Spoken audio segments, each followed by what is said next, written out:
परम पिता परमात्मा पूर्ण ब्रह्म सारी सृष्टि के रचनहार, सर्व प्राणियों के दाता, सर्व प्राणियों के सृजनहार कबीर देव कबीर साहिब, ये हमारे परम पिता हैं। ये सभी प्राणियों के हितैषी हैं। जिन पुण्यात्माओं को मानव शरीर प्राप्त हो चुका है और वो भी इस कलयुग के ऐसे समय में जिसको कलयुग का मोक्ष समय कह सकते हैं, तो धन्य है उन पुण्यात्माओं के उन पुण्य संस्कारों को, और धन्य है उनके माता पिता को जिनसे जन्म हुआ। परमात्मा कहते हैं, मात पिता मिल जाएंगे, मात पिता मिल जाएंगे, 184 माही, सतगुरु सेवा और बंदगी, ये फेर मिलन की नहीं। कबीर परमेश्वर जी कहते हैं कि माता पिता तो आपको इस 84 लाख योनियों में भटकते हुए बहुत मिल जाएंगे। मनुष्य जीवन होगा वहां माता पिता होंगे, कुत्ते का जीवन होगा वहां माता पिता मिल जाएंगे, सूअर का जन्म होगा वहां माता पिता मिल जाएंगे, लेकिन सतगुरु सेवा और बंदगी ये फेर मिलन की ना। पुण्यात्मा, हम कहाँ रह रहे हैं, कैसे लोक में हम जीवन व्यतीत कर रहे हैं, ये हमें कभी विशेष आभास हुआ नहीं। हम क्यों मर रहे हैं, क्यों हम रोगी कोढ़ी हो रहे हैं, क्यों हम सारा दिन भटक रहे हैं कोई ना कोई टेंशन लिए हुए। अब हमने ये सोचा ही नहीं, इतने कष्ट के अंदर भी हम फिर जीवन की इच्छा ही किए रहते हैं, क्योंकि हमारे ऊपर एक प्रेशर है इस त्रिगुणमयी माया का।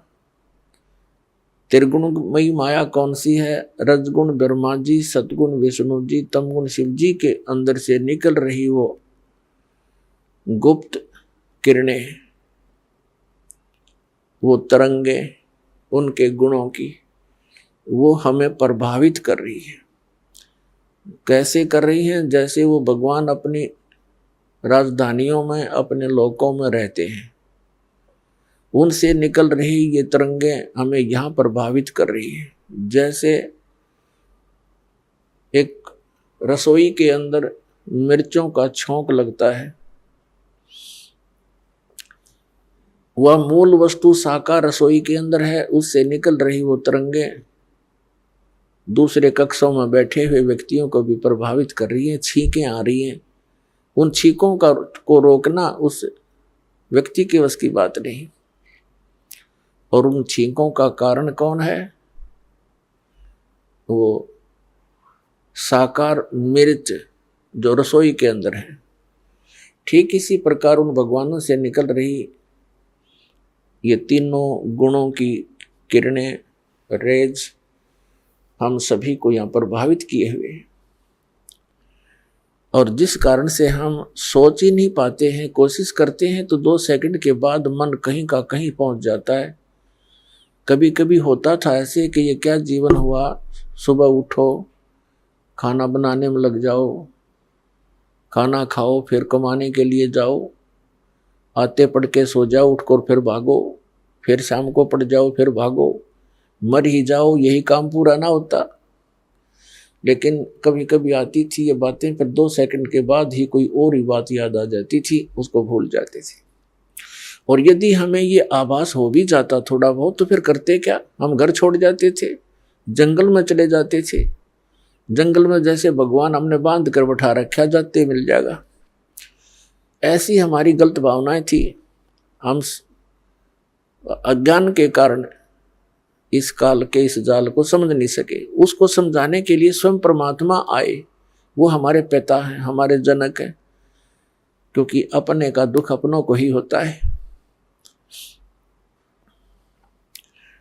तो इसके लिए परमात्मा कहते हैं, कबीर ये माया अटपटी और सब गट आन अड़ी, किस किस न समझाऊं या कुआ भांग पड़ी। या त्रिगुणमयी माया की, यहाँ के सुख सुविधाओं की, यहीं के चोचलों को देखकर मन यही भ्रमित रहता है। तो ये भांग पी रखी हमने, नहीं, जब ये भांग उतर जाएगी, आप बाकी का जीवन गिन गिन कर काटोगे, भगवान कद पीछा छूटे इस गंदे लोक ते।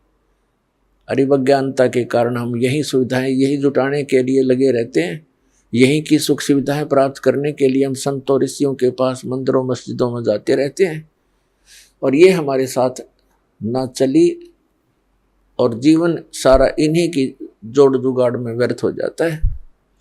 तो वो ज्ञान परमात्मा ने आके दिया।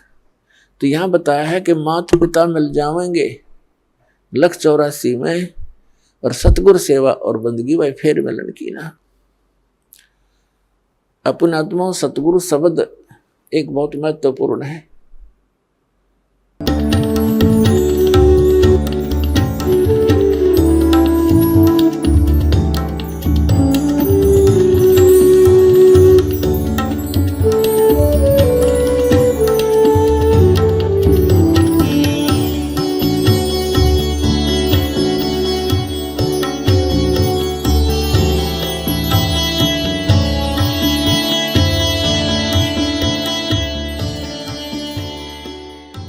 आप सुन रहे थे जगत गुरु तत्वदर्शी संत रामपाल जी महाराज जी के मंगल प्रवचन। अधिक जानकारी के लिए विजिट कीजिए हमारी वेबसाइट www.jagatgururampalji.org। संत रामपाल जी महाराज जी के शुभ आशीर्वाद से पूरे विश्व भर में 500 से भी ज्यादा नाम दीक्षा केंद्र हैं, जिन पर संत रामपाल जी महाराज जी द्वारा ऑनलाइन निशुल्क नाम दीक्षा दी जा रही है। अपने नजदीकी नाम दीक्षा केंद्र का पता करने के लिए संपर्क करें 8222880541।